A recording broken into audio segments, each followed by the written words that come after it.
Aleluia. Que bom é poder estar junto com vocês. Estão me ouvindo bem? Estão me ouvindo bem? Obrigado. Foi me pedido para compartilhar algo sobre os papéis dos cônjuges, mas Deus me deu uma direção um pouquinho diferente, então vocês já de pronto, Benito, Bernardes, Itamar, já vão me perdoando, porque eu estou seguindo um pouquinho diferente do que foi me pedido para falar. E cada vez que eu via um rostinho aqui, outro rostinho ali, eu tinha a convicção que eu tinha que falar algo diferente.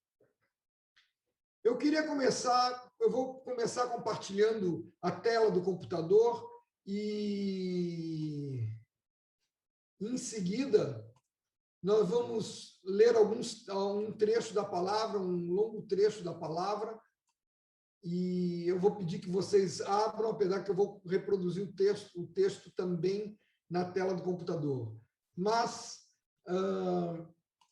eu queria ainda, antes disso, pedir que qualquer pergunta podem parar, interromper, não tem problema nenhum da gente responder a perguntas que desejam.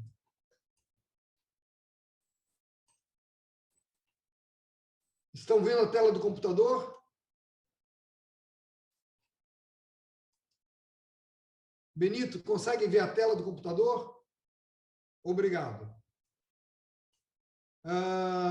Eu quero conversar um pouquinho sobre o princípio de autoridade dentro da família, dentro de casa, dentro do lar, e depois eu vou ler duas histórias da palavra e vamos fazer uma aplicação prática desse princípio.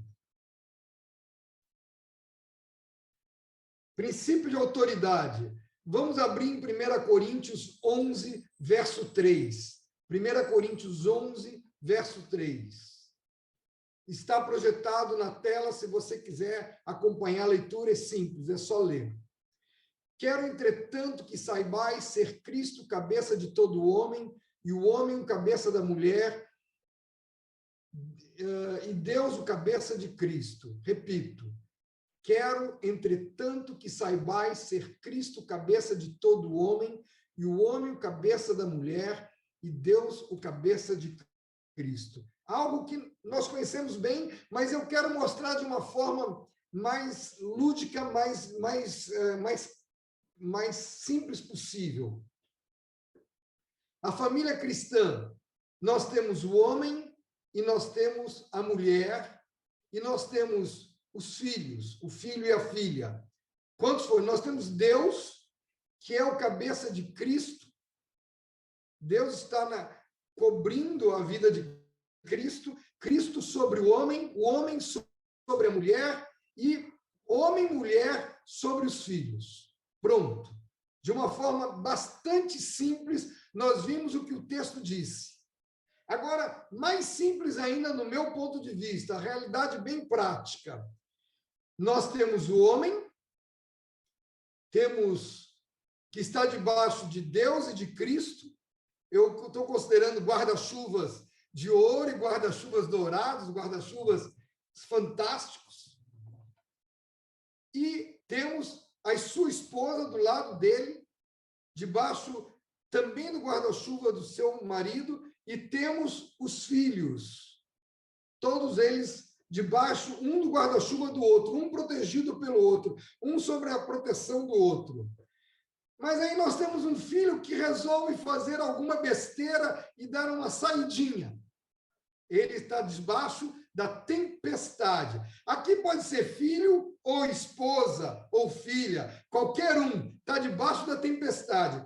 Eu quero passar um desenho animado de muitos anos atrás que mostra isso de uma forma muito interessante.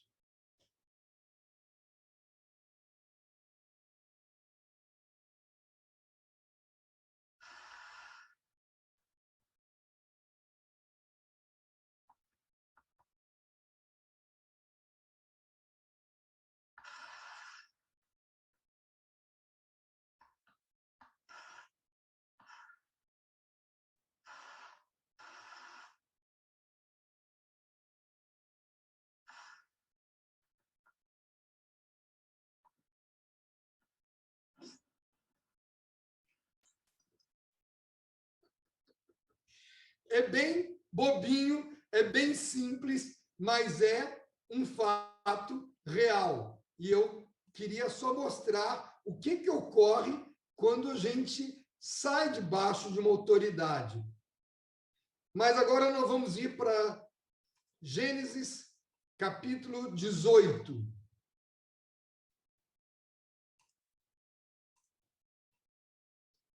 Gênesis, capítulo 18. Nós vamos ler a história de Abraão. Abraão conheceu o chamado do Senhor com uma idade bem jovem, 75 anos. Então, aqui nós estamos todos tranquilos para entender que era um pirralho de 75 anos, porque tem que ser pirralho de 75 anos. Mas alguém pode dizer, Sérgio, a idade naquele tempo, por favor, queridos, a idade naquele tempo era a idade daquele tempo. E é exatamente igual a isso. E eles são chamados para se separarem, para fazerem, e ele começa a sua peregrinação. Ele tem uma história impressionante, eu não quero entrar nessa história toda, eu quero pular direto para o capítulo 18. Qualquer dia a gente pode estudar essa história fascinante. Capítulo 18, verso 1. Eu estou lendo na minha Bíblia do computador. Apareceu o Senhor a Abraão nos carvalhais de Mamre, quando ele estava sentado à entrada da tenda no maior calor do dia. Como eu estive na África, eu entendi bem o que é sentar debaixo de um carvalho. As casas lá na África são baixinhas, com teto de zinco, e a sala de estar é a sombra de uma árvore. É o melhor lugar para se ficar no maior calor do dia.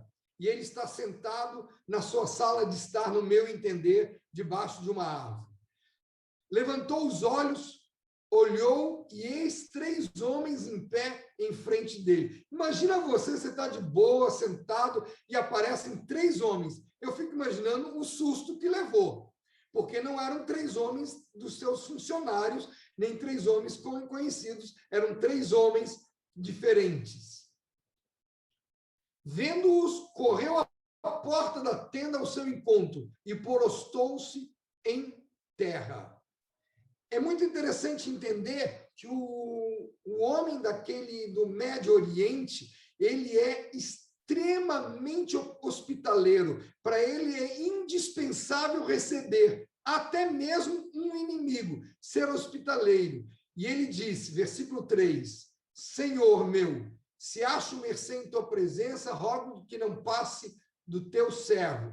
Traga-se um pouco d'água, lavai os pés, repousai debaixo desta árvore. Trarei um bocado de pão, refazer as vossas forças, visto que chegasse até vosso servo. Depois seguireis avante. Responderam, faze como disseste. Aqui eu me divirto ver a velocidade daquele tempo. Apressou-se Abraão para a tenda de Sara e disse, amassa depressa 3 medidas de flor de farinha e faz pão assado ao borralho. Ninguém faz pão assim. Ela foi pegar a farinha, mas ele continua. Abraão, por sua vez, correu ao gado, tomou um novilho tenro e bom, deu ao criado que se apressou para prepará-lo. Então, aqui o tempo foi largo, porque ninguém mata um novilho e ele já está no churrasco prontinho, assado, feito. Teve que matar, tirar a pele, limpar, preparar, temperar, colocar na brasa. Todo um processo. Nós temos um tempo longo. Tomou o coalhado e leite novilho que mandara preparar e pôs tudo diante deles. E permaneceu em pé junto a eles, debaixo da árvore. E eles comeram. Então lhe perguntaram, Sara, tua mulher, onde está? E ele respondeu, está aí na tenda.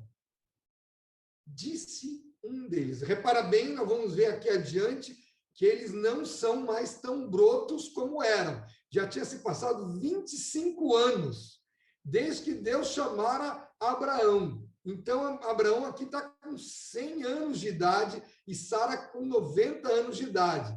Já não são tão brotos assim, já estão um pouquinho mais velhos. Versículo 10. Disse um deles: certamente voltarei a ti daqui a 1 ano, e Sara, tua mulher, dará à luz a um filho. Bom, essa conversa toda é para dar uma espetadinha nas meninas e uma espetadona nos rapazes, bem grande. Sara estava escutando a porta da tenda atrás dele. Eu preciso fazer uma perguntinha para as meninas. Por que tanta curiosidade em ouvir a conversa dos rapazes?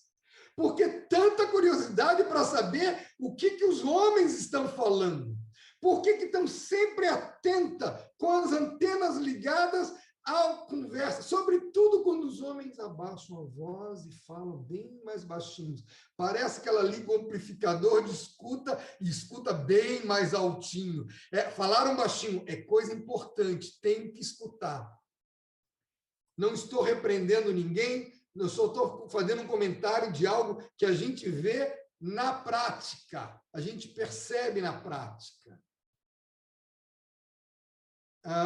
Vou repetir o versículo 10. Disse um deles: certamente voltarei a ti daqui a 1 ano, e Sara, tua mulher, dará à luz um filho. Sara estava escutando à porta da tenda atrás dele.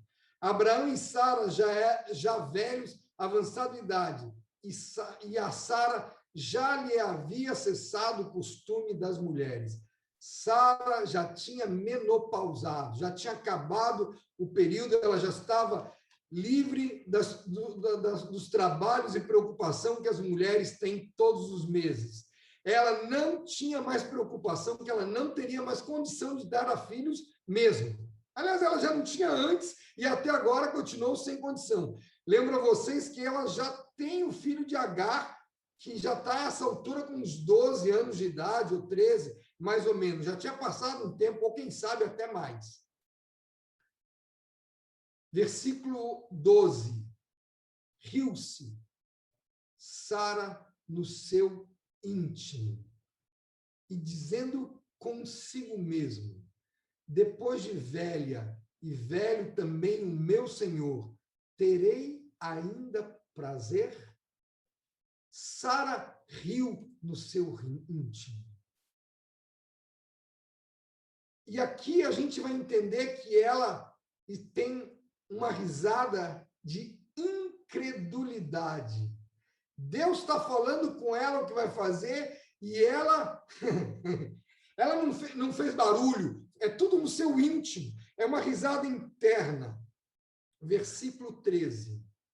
A gente vê que Sara riu interiormente, mas no versículo 13, disse o Senhor a Abraão: por que se riu Sara, dizendo: será verdade que darei ainda luz sendo velha? Por que Sara se riu? Versículo 14. Acaso para o Senhor a coisa demasiadamente difícil? Daqui a 1 ano, nesse mesmo tempo, voltarei a ti e Sara terá um filho. Sara continua escutando a repreensão que Abraão recebeu. Sara riu e Abraão recebe uma repreensão. Mas por que Sara se riu? Eu preciso que vocês voltem um pouco atrás para o versículo 17, 16 em diante, aliás. Nós temos, vamos desde o 15, no capítulo 17, versículo 15. Disse Deus a Abraão: Sarai, tua mulher, já não chamarás Sarai, porém Sara. Abençoá-lo-ei, abençoá-ei, e dela darei um filho. Deus já tinha falado a Abraão: sim, eu abençoarei, e ela se tornará, desculpe, e dela darei um filho. Eu abençoarei, e ela se tornará nações, reis, povos procederão dela. Então se prostrou Abraão em terra e se riu consigo mesmo. Um homem de 100 anos, há de nascer um filho? Dará luz Sara com 90 anos? Olha só que nós estamos vendo que Deus está repreendendo a postura que Abraão teve lá atrás também. Eu queria perguntar a você, rapaz, você pai de família, você marido, como é você dentro de casa? O que você tem ensinado sem palavra alguma para tua mulher e teus filhos? Você tem ensinado fé? Você tem transmitido fé constante? Você tem transmitido louvor e adoração constante? Ou você está cheio de murmuração interna? Como tem sido você, varão? Como tem sido a tua postura? Sem palavra alguma. Porque ninguém melhor do que a nossa esposa para ver a nossa reação a cada coisa que ocorre diariamente dentro de casa. Eu quero que os rapazes entendam claramente. Deus não repreendeu Sara porque ela aprendeu com Abraão. Deus repreende a incredulidade que Abraão teve e que, sem palavra alguma, ensinou a sua mulher. Como somos nós? A nossa vida tem calcado, palpado uma fé, um louvor, uma adoração continuada diante de Deus? Ou como são nossos filhos? Como é nossa esposa? Quero repetir o versículo 13. Disse o Senhor a Abraão: por que se riu Sara, dizendo, será verdade que darei ainda a luz sendo velha? Acaso para o Senhor a coisa demasiadamente difícil? Daqui a um ano, neste mesmo tempo, voltarei a ti e Sara terá um filho. Quantas vezes Deus dá palavra para vocês, individualmente, e vocês não têm a mesma resposta da esposa, porque a esposa não ouviu diretamente do Senhor, a esposa ouviu diretamente de você. E como você está transmitindo? Lembro de ter comprado, quando comprei esta casa que a gente mora, a minha esposa, 10 meses ou um ano antes, disse, vamos começar a orar para termos uma casa, mudar de casa, nosso apartamento é pequeno, estamos com 2 filhos, e ela começou a pedir para orar, disse assim, eu só vou orar para trocar de imóvel, para trocar de apartamento, quando Deus me falar para começar a orar por isso. Mas a gente precisa, eu sei que a gente precisa, mas eu só vou orar quando Deus autorizar esta oração. Passaram-se muitos meses, 5, 6, 7 meses, 1 ano, não me lembro quanto tempo passou. E eu acordei com um sonho que era uma mão dizendo, este é teu quarto, esse é o quarto do teu filho, esse é o quarto da tua filha, me pede que eu te dou. Eu só vi o movimento da mão indo e voltando, como eu estou tentando reproduzir aqui. E aí começamos a orar. Oramos 6 meses seguidos. E aí Deus fala com a minha esposa, por que vocês não são mais objetivos? E eu entendi que eu tinha que ouvir a minha esposa que estava certo, a gente tinha que ser mais objetivo na nossa oração. E a gente começou a sentar e dar detalhes de como a gente queria, como a gente desejava ter a nossa casa. E Deus ainda disse para mim, Salvador está cheio de casas e apartamentos. Qual delas? Como é que você quer? Eu estou liberando você escolher o tipo de apartamento que você quer. Tipo de casa que você quer. E aí a gente sentou e eu disse, eu quero uma garagem. A primeira coisa que eu falava, você quero uma garagem. Meu carro vivia na rua e vivia enferrujado. Eu quero uma garagem. E ela disse, eu não quero armários embutidos, porque armário embutido a gente não... E a gente foi colocando detalhes, a gente quer fazer, fomos colocando detalhes e definimos. E começamos a orar, e eu me perco, isso é só uma história, né? Mas eu me perco aqui em Brotas, e passo em frente a essa casa, que moramos hoje, e tinha um letreiro, vende-se.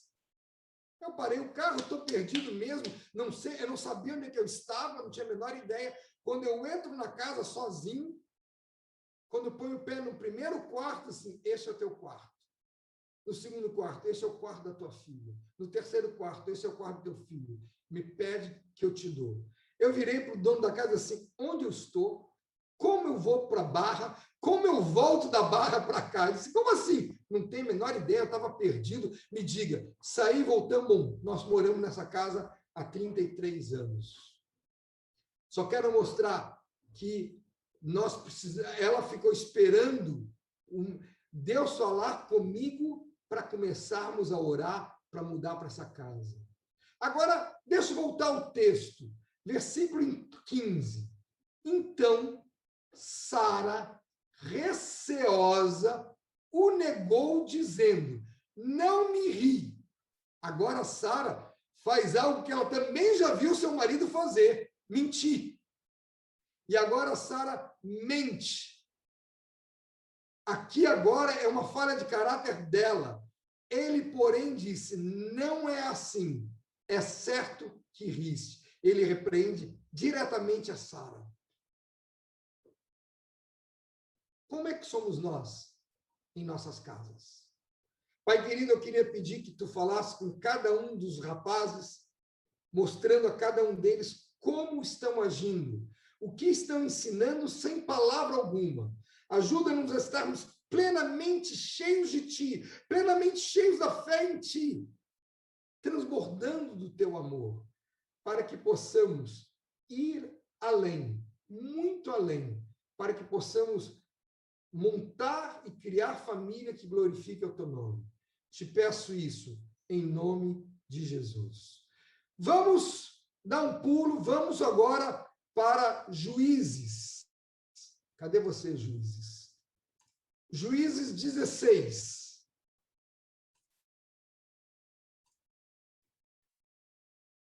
Nós vamos ver a história de alguém que a gente conhece bastante conhecido nosso, que é a história de Sansão e Dalila. Só que eu vou pular direto para o versículo 4, porque eu quero só objetivar um pouco mais. Depois disso, aqui eu vou dar uma espetadinha nos homens, mas eu quero falar seriamente com as meninas.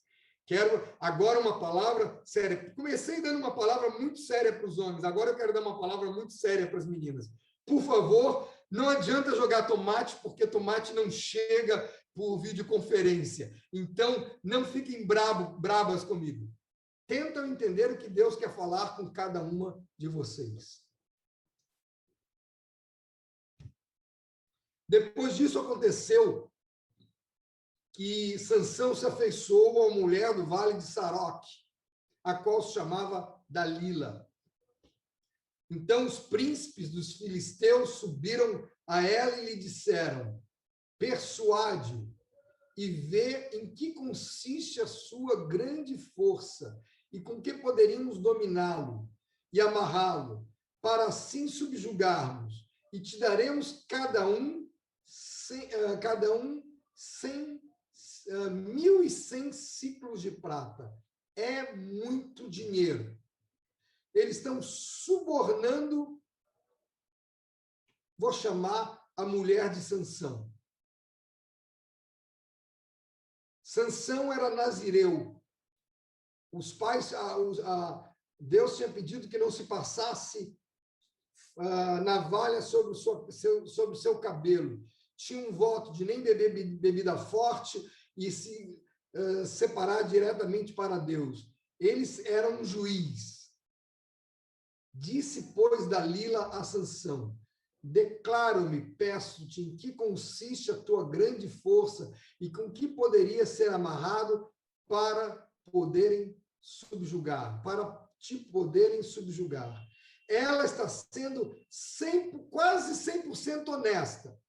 Ela não disse que ela estava sendo subornada, mas ela disse que ela queria saber o motivo, a força dele. E aí Sansão começa a enrolá-la. Respondeu-lhe Sansão: se me amarrarem com 7 tendões frescos, ainda não secos, então me enfraquecerei e serei como qualquer outro homem. E aí a gente conhece a história que ela vai e conta para os príncipes filisteus, eles vão lá e tentam fazer e não adianta de nada. Vou pular para o versículo 10. Disse Dalila a Sansão. Aqui a Dalila começa com uma chantagem emocional. Eis que zombaste de mim e me disseste mentiras. Ora, declara-me agora com que poderia ser amarrado. E ele enrola mais uma vez. Se me amarrarem bem com cordas novas, blá, blá, blá, blá, blá. Eu vou pular e a gente conhece a história que continua a mesma coisa e ela volta dizendo... Aí ela agora, eu imagino que ela está cada vez mais chateada. Versículo 13, disse Dalila a Sansão, até agora tens zombado de mim e me tens dito mentira. Declara-me, pois, agora com que poderia ser amarrado. Ele lhe respondeu, se teceres 7 tranças em minha cabeça com mordidura de teias e afirmares com pino de tear e blá, blá, blá, blá, blá, blá, ele dá mais enrolação. E ela chega no máximo da chantagem emocional. Versículo 15.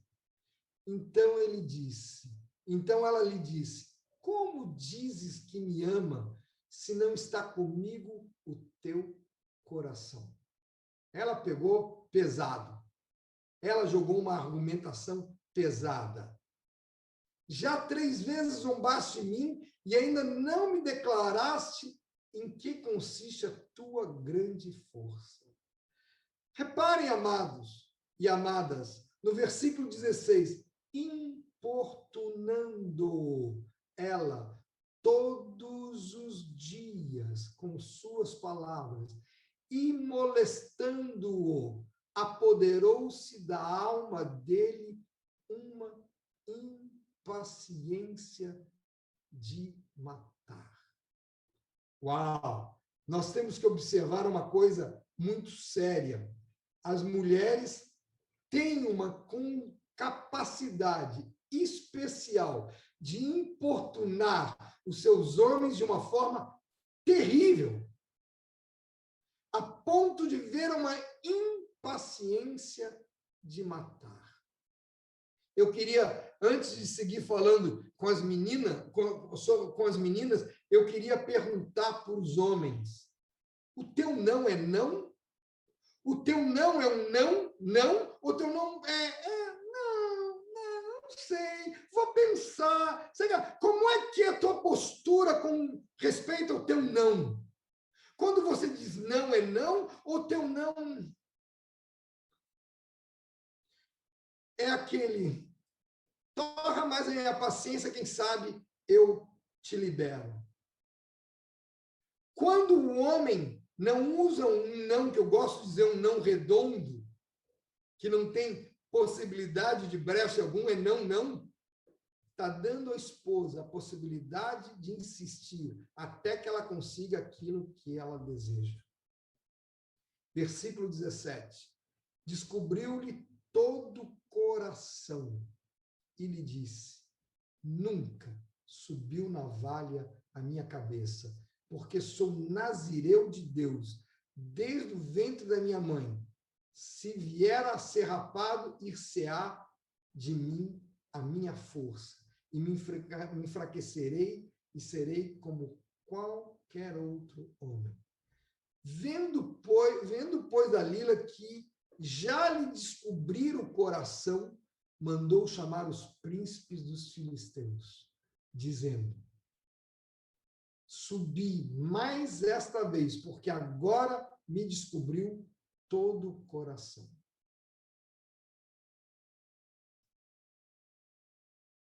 As meninas, em especial as esposas, mas filhas também, têm uma capacidade impressionante de gerar uma irritação no marido, de uma forma triste.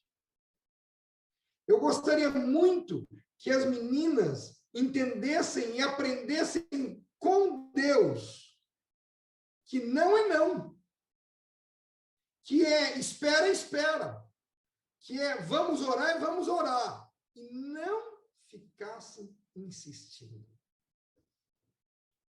Primeira vez que eu compartilhei sobre isso, nós estávamos num encontro no parque da cidade e um esposo, pai, pediu para falar e deu um testemunho triste.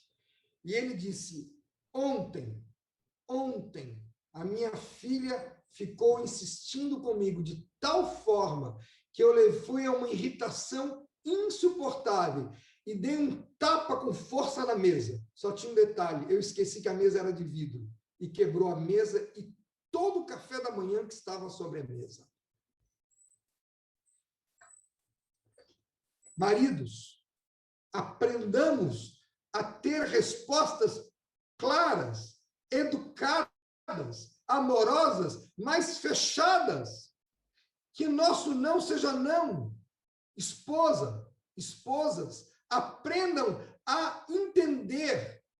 Se o marido não fala aquilo que você deseja, volta para Deus e pergunta: é vontade tua ou vontade dele? E se Deus disser vontade tua, muda. E se Deus disser que é vontade dele, então, Senhor, muda a vontade dele, muda o coração dele. Mas não fale com ele, não fique insistindo diante de Deus. Siga perseverando em oração, não em inquietação, não em importunação. Cuidado, meninas. Vocês têm um poder fantástico nas mãos. O coração dos seus maridos. Nós temos que viver de acordo com o que Deus está nos falando. Seja a nossa palavra sim, sim, não, não. O que disso passar vem do maligno. Se por acaso o esposo não deu uma resposta fechada, que não tenha mais argumentação, ore a Deus para que Ele mude teu coração. Ou teu ou dele. Eu queria insistir com os maridos, com as esposas, que um casamento, ele é fascinante. Eu tenho 38 anos de casados e sou cada vez mais apaixonado pela minha esposa, mas somos totalmente diferentes. Totalmente diferentes. Não temos nenhuma similaridade. Aliás, em algumas coisas, muito poucas coisas, a gente parece que tem alguma similaridade, mas somos totalmente diferentes. Mas nós aprendemos a colocar tudo em oração diante de Deus. Façam isso, queridos. Façam isso, queridas. Coloquem tudo em oração diante de Deus. Não permita que teu coração chegue a um ponto de uma irritação a ponto de matar. Cuidado, não faça isso. Vá para o Santo dos Santos, correndo, orar. Vai clamar a Deus. Meninas, não provoquem ninguém. Nem a filhos, nem a marido, nem a ninguém. Se por acaso você não recebeu a resposta que você desejaria, volto e repito, fale diante do Pai.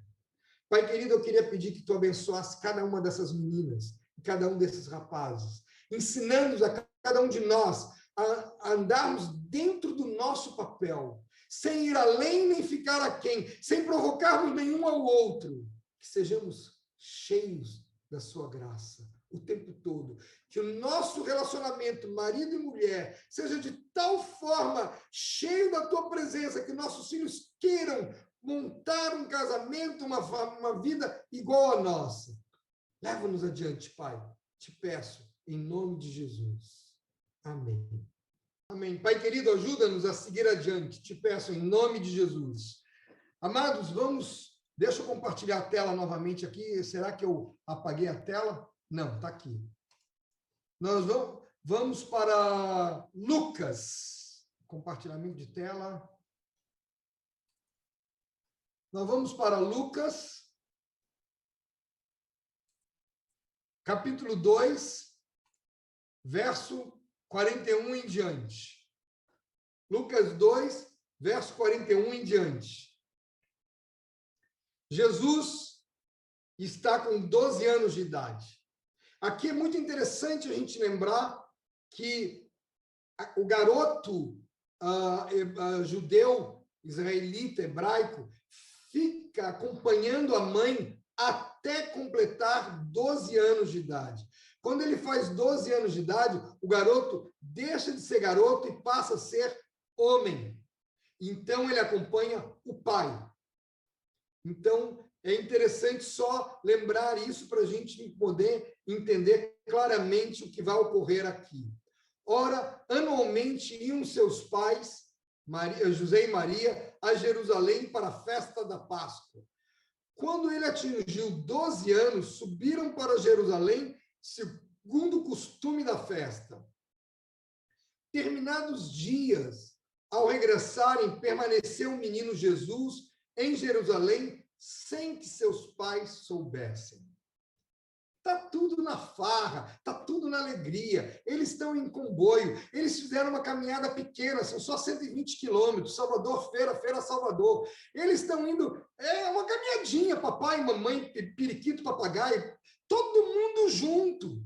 E está ali, não é um casal com uma família solitária, eles vão em grupos e voltam em grupos. Versículo 44. Pensando, porém, estar entre os companheiros de viagem, foram ao caminho de um dia. Papais, por favor, papais, nós nunca podemos pensar. Nós temos que ver, saber. Eu não posso pensar no que o meu filho está usando o celular. Eu tenho que ver, eu tenho que supervisionar, eu tenho que estar olhando diretamente. Pensando, porém, estar ele entre os companheiros de viagem, foram um caminho de um dia. Vocês imaginam o que é caminhar um dia sem saber onde é que está o filho? Aqui eu estou vendo que Cláudia parece estar com a mão levantada. Quer perguntar alguma coisa? Não. Depois. Isso. Depois, Sérgio.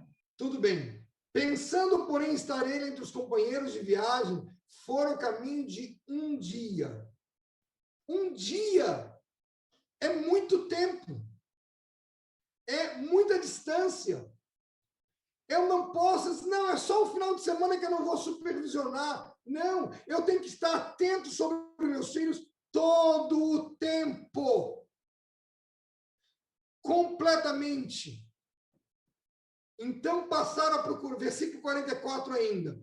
E então passaram a procurá-lo entre os parentes e conhecidos. E não tendo encontrado, voltaram a Jerusalém à sua procura. Já tinham caminhado um dia, devem ter dormido aquele dia, voltaram no outro dia, um dia. Já são 2 dias. Versículo... E não tendo encontrado, voltaram a Jerusalém à sua procura. 46. 3 dias depois, imagina a angústia de procurar um filho por 3 dias e não saber onde é que está esse filho. Não sei se você já teve essa triste experiência. Nós já perdemos um filho na praia, com 5 anos de idade. ou 4, 5 anos de idade. Foram 3 a 4 minutos, que pareciam 3 a 4 eternidades, porque não tinha fim. Foi um piscar de olhos. Criança, quando é pequena, ela não sabe seguir em linha reta. Ela só vai aprender isso mais tarde. A criança não sabe. Por isso, precisa dar a mãozinha para o papai e para a mamãe. E tem o pai na frente e a mãe atrás, seguindo a mãe na frente e o pai atrás. Não sabe, tem que estar sempre olhando, porque ela se desvia. Qualquer coisa desvia. Versículo 43. 3 dias depois o acharam no templo, assentado no meio dos doutores, ouvindo-os e interrogando-os. Deve ter sido um negócio fascinante. Ver um garoto de 12 anos. Aliás, um garoto não, um homem de 12 anos. Outra coisa que eu preciso aproveitar para dizer para os papais e para as mamães. Eu tenho que tratar o meu filho com a idade que ele tem. Se ele é um bebezinho, eu trato de bebê, mas ele já não é mais bebê, é uma criança, eu trato como criança. Mas quando ele se torna homem, por favor, papai e mamãe, não o tratem como bebê. Esse mês que passou, eu tive que acompanhar uma situação, um desmanche de compromisso, e eu fui conversar com o rapaz. E lá pelas tantas, tive que perguntar ao rapaz qual a tua idade, porque não batia na minha cabeça a figura que eu estava vendo com o que eu estava ouvindo, não havia uma coordenação mente com voz. Eu perguntei para o rapaz qual a tua idade, porque eu achava que ele tinha 17, 18 anos, e não estou me entendendo qual era o problema, como é que eles estavam terminando um compromisso se não era nem sequer idade para ter começado um compromisso. E ele vira para mim e diz, tenho 27 anos. Eu calei a boca, eu não consegui falar por um minuto, eu acho. Porque mais do que isso é de exagero para o Sérgio. Eu não consegui falar muito tempo. Como um garoto de 20, garoto não, como um homem de 27 anos vira para mim e diz, vou perguntar à mamãe o que ela acha. Como assim perguntar à mamãe o que ela acha? Não estou dizendo que ele não pode perguntar à mamãe. Estou dizendo que ele tem que aprender a tomar decisões. Papai e mamãe, vocês estão ensinando seus filhos a tomarem decisões? E aqui temos, 3 dias depois, o acharam sentado no templo, no meio dos doutores, ouvindo e interrogando. E todos que ouviam, muito se admiravam de sua inteligência e das suas respostas. Logo que seus pais viram, ficaram maravilhados, e sua mãe lhe disse, filho, por que fizeste assim conosco? Mãe é sempre imediata, não tenha dúvida que isso é desde o passado, mãe é muito imediata. Até que o pai pense o que vai perguntar, a mãe já perguntou e já ouviu a resposta. Então, é isso mesmo, não tem escapatória. Teu pai e eu, aflitos, estamos à tua procura. Ele lhes respondeu, por que me procuráveis? Não sabias que cumpria estar na casa de meu pai? José e Maria sabiam dessa história. José e Maria sabiam muito bem quem era Jesus. Não precisavam ficar procurando em lugar nenhum. Sabiam exatamente onde Jesus estava. Não compreenderam, porém, as palavras que lhe dissera. E desceu com eles para Nazaré, e lhes era submisso. Eu sou apaixonado por essa expressão no versículo 51. Não é à toa que vocês veem uma nota em forma de coração aqui. Jesus, o Verbo eterno, a palavra eterna, o Senhor dos senhores, o Rei dos reis, era submisso a seus pais. Não cabe a nenhum de nós não sermos submissos às nossas autoridades. Sua mãe, porém, guardava todas as coisas no coração. Outra coisa que me encanta, quando eu não entendo uma coisa, em vez de eu ficar chutando, ou eu vou perguntar à pessoa que falou, ou eu vou guardar no meu coração, ao tempo em que Deus vai me revelar e vai trazer entendimento.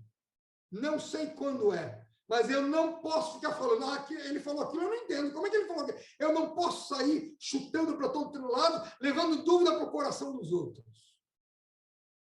A dúvida, aquilo que eu não entendo, eu guardo no meu coração. Vou perguntar a Deus. Vou consultar a Deus.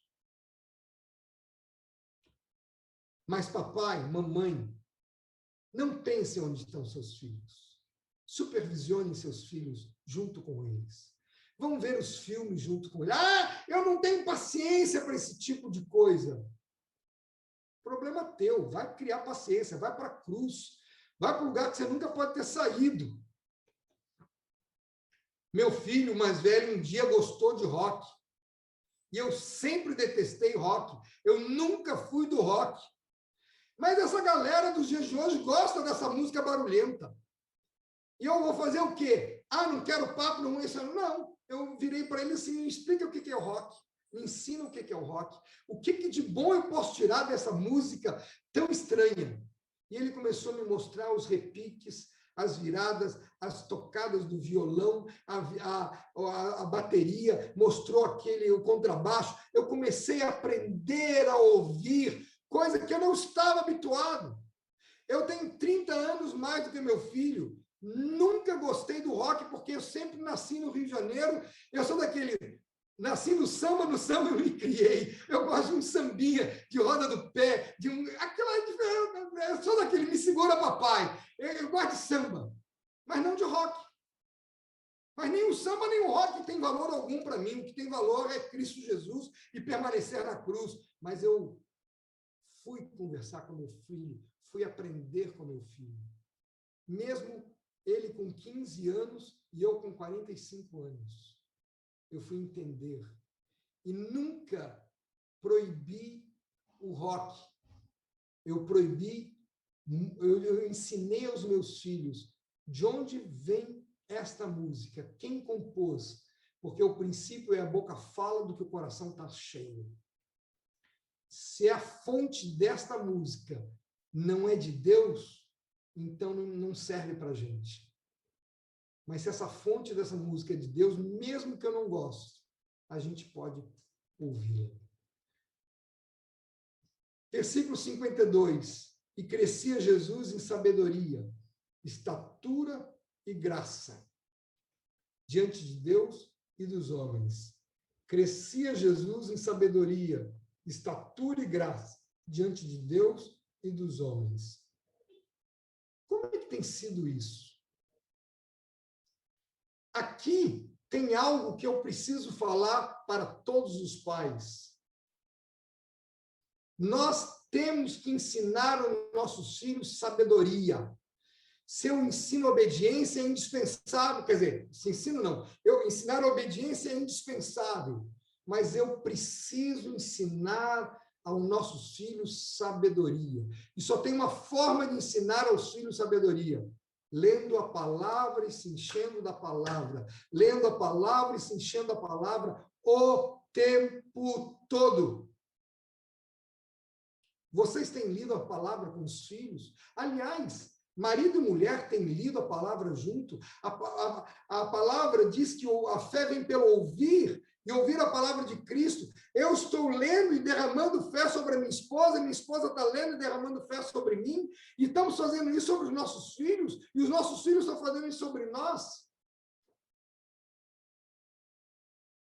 Eu preciso entender que uma das características do homem é ser sábio, e cabe a nós, os pais, ensinar isso a eles com a palavra de Cristo, com a palavra de Deus. Eu preciso crescer. Eu preciso ensinar ao homem, além disso, não está na ordem de importância, estou simplesmente comentando. Eu preciso ensinar ao homem a ser trabalhador. Eu coloco aqui estatura e graça, sobretudo a parte de estatura, eu entendo aqui que ele já trabalhava com seu pai e tinha que ter força para seguir o trabalho do seu pai. Eu tenho ouvido constantemente de alguns pais: eu não quero que meu filho passe pelos sofrimentos que eu passei. Eu não quero que o meu filho tenha que ralar tanto como eu ralei.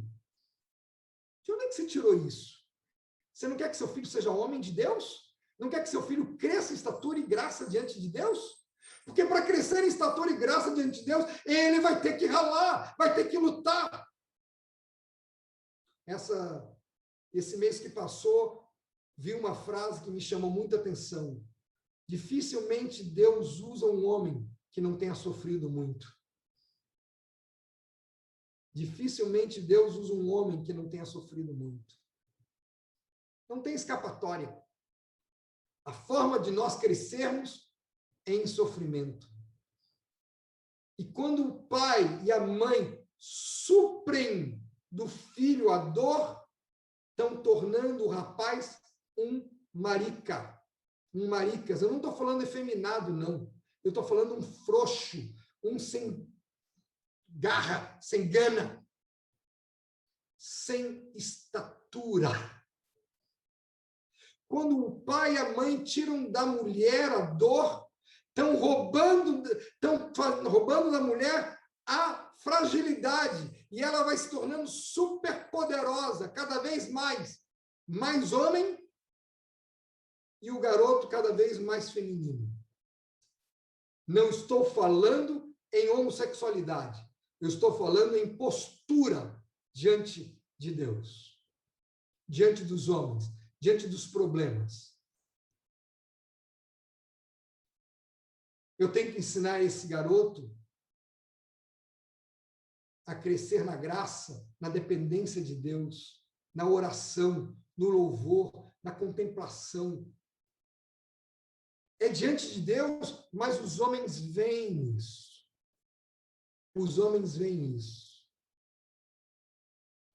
Como é que tem sido isso? Eu tenho ensinado ao meu filho a ser ensinável?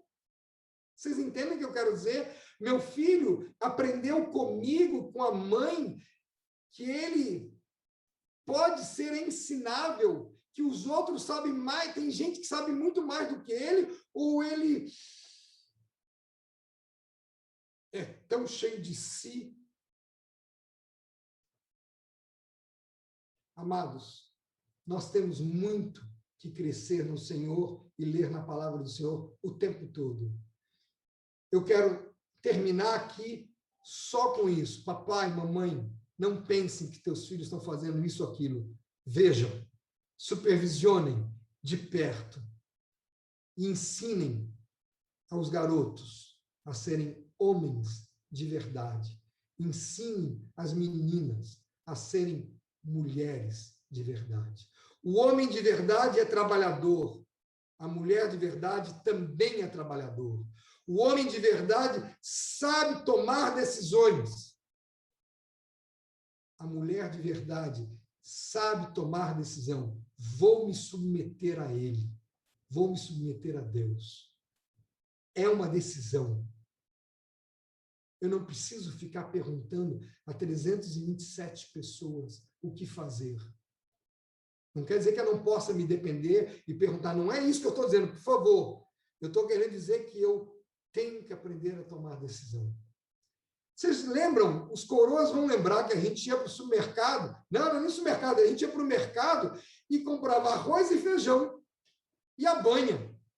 Hoje você vai para o mercado e vê, tem tanto tipo de arroz diferente, tanta marca de arroz diferente, e tem ainda uns esses, a original, eu não sei o que lá, você gasta muito mais tempo, não é pegar 1 quilo de arroz, 1 quilo de feijão, você tem que decidir. É isso que nossos filhos estão passando. Tem uma gama enorme de coisas que eles têm que decidir, e eles têm que decidir na cruz, na dependência de Deus. Pai querido, obrigado por esses irmãos tão preciosos, obrigado por tua bondade, tua misericórdia, obrigado pela tua palavra, Senhor, tão linda, tanta coisa que podemos aprender. Leva-nos adiante, Senhor, te peço, em nome de Jesus. Amém.